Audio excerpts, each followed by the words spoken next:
ഇത് ഒരാൾക്ക് മൃണാൽദാസിൻ്റെ ഹോട്ടലിൽ നിന്നും ബിരിയാണി മേടിച്ചപ്പോൾ ഈച്ച കിട്ടിയ കഥയാണ്. ഏറ്റവും വലിയ പ്രത്യേകത എന്തെന്നാൽ മൃണാൽദാസ് ഈ ഈച്ചയ്ക്ക് പൈസ വാങ്ങിയില്ല എന്നതാണ്. സജിത സവാരിയ എന്ന പ്രൊഫൈലിലാണ് ഈ പോസ്റ്റ് കണ്ടത്. അവർ ബാംഗ്ലൂർ രാമേശ്വരം കഫേയിൽ പോയ കാര്യവും അതിൽ പറയുന്നുണ്ട്. അവിടെയും ഫുഡ് കിട്ടണമെങ്കിൽ മുന്നേ പൈസ അടച്ച് ടോക്കൺ എടുത്ത് ക്യൂ നിൽക്കണം. എന്നാൽ ഭക്ഷണം കഴിച്ചുകൊണ്ടിരിക്കുമ്പോൾ കുറച്ച് സലാഡോ ചട്നിയോ വാങ്ങാൻ എഴുന്നേറ്റ് പോയി ക്യൂവിൽ വീണ്ടും നിൽക്കുക എന്നത് അത്ര സുഖമുള്ള ഏർപ്പാടല്ല.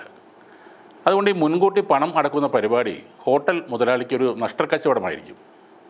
ഇഷ്ടപ്പെട്ടതാണെങ്കിൽ കൂടി ഒരു സാധനം വീണ്ടും വാങ്ങാൻ കസ്റ്റമർ മടിക്കും എന്നതാണ് അതിന് കാരണം. പിന്നീട് ഇവർ ബിരിയാണിയിൽ നിന്ന് ഈച്ചയെ കിട്ടിയ കാര്യമാണ് പറയുന്നത്. ബിരിയാണിയിൽ ഈച്ച വീണത് തൽക്കാലം നമുക്ക് വിടാം, എന്നാൽ ചട്നിക്ക് കാശ് വാങ്ങിയതും ടോക്കൺ സിസ്റ്റവും ഒരു റെസ്റ്റോറൻറ്റിൽ നല്ലതാണോ എന്നാണ് ആ പോസ്റ്റിലൂടെ ഇവർ ചോദിക്കുന്നത്.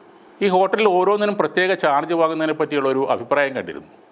നമ്മൾ മൊബൈലിൽ ഒരു മന്ത്ലി പാക്ക് റീചാർജ് ചെയ്യുമ്പോൾ അതിൽ ഒരു മാസത്തെ അൺലിമിറ്റഡ് കോൾസ് ഉണ്ടാകും, 300 SMS ഫ്രീ ഉണ്ടാകും, കൂടാതെ 2-3 GB ഡാറ്റയും ഉണ്ടാകും. ചില OTT പ്ലാറ്റ്ഫോമിൽ ആക്സസും ഉണ്ടാകും. എന്നാൽ നിങ്ങൾ ഡാറ്റയ്ക്ക് മാത്രവും കോളിന് വേറെയും OTT കാണുവാൻ വേറെയുമായി ചാർജ് ചെയ്യുമ്പോൾ ഈ മന്ത്ലി പാക്കേജിൻ്റെ 3 ഇരട്ടിയിൽ കൂടുതലാകും. അങ്ങനെ മന്ത്ലി പാക്ക് പോലെ ഊണ് കഴിച്ച് ശീലമുള്ള ആളുകൾ ഈ ഹോട്ടലിൽ കയറിയാൽ നല്ലൊരു തുക അവിടെ ചിലവാകുകയും ചെയ്യും.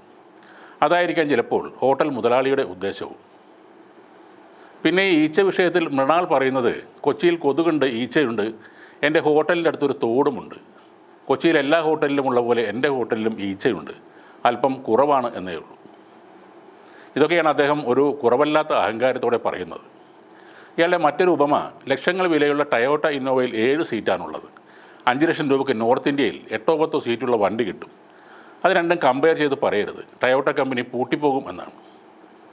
അതായത് തട്ടുകടയും ഇയാളുടെ ഹോട്ടലുമായി കമ്പയർ ചെയ്ത് ആരും പറയരുത്. അങ്ങനെ ചെയ്താൽ ഇയാളുടെ ഹോട്ടൽ പൂട്ടിപ്പോകുമോ എന്നാണ് പേടി. നാട്ടിൽ മൊത്തം അലഞ്ഞു തിരിഞ്ഞ് നടന്ന് പല ഹോട്ടലിനെയും മോശം റിവ്യൂ പറഞ്ഞ് നശിപ്പിച്ച ഇയാൾക്ക് സ്വന്തം ഹോട്ടലിൽ നടക്കുന്ന കാര്യങ്ങൾ ചില ആളുകൾ പറഞ്ഞപ്പോൾ നന്നായിട്ട് നോവുന്നുണ്ട്. ആ നോവ് ഇവിടെയുള്ളവർ നന്നായി ആസ്വദിക്കുന്നുമുണ്ട്. കൊടുത്താൽ കൊല്ലത്തും കിട്ടും എന്നത് ലോകോത്തര ഫുഡ് ബ്ലോഗർ മൃണാൽദാസ് മറന്നു പോകരുത്. തന്നെ വിമർശിക്കുന്നവരൊക്കെ അലവലാതി ക്ലാസ്സിലുള്ളവരും ആ ഹോട്ടലിനെ പുകഴ്ത്തി പറയുന്നവർ എലൈറ്റ് ക്ലാസ്സിലുള്ളവരുമാണെന്ന ചിന്തയാണ് ആദ്യം മാറേണ്ടത്. ഇനി മൃണാൽ സാറിനെ ഒരു ഉപദേശം തരാം.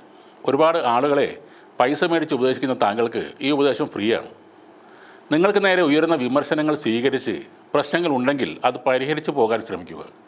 അല്ലാതെ പറയുന്ന ആളുകൾക്കൊന്നും വിവരമില്ലെന്നും താനാണ് എല്ലാം തികഞ്ഞവൻ എന്നുമുള്ള ആറ്റിറ്റ്യൂഡ് അത്രയ്ക്ക് ശരിയല്ല. നല്ല ഫുഡ് റിവ്യൂ അധികമൊന്നും താങ്കൾ പറഞ്ഞിട്ടില്ലെങ്കിലും താങ്കൾക്ക് നല്ല ഫുഡ് കൊടുക്കാൻ കഴിയട്ടെ എന്ന് ആശംസിക്കുന്നു.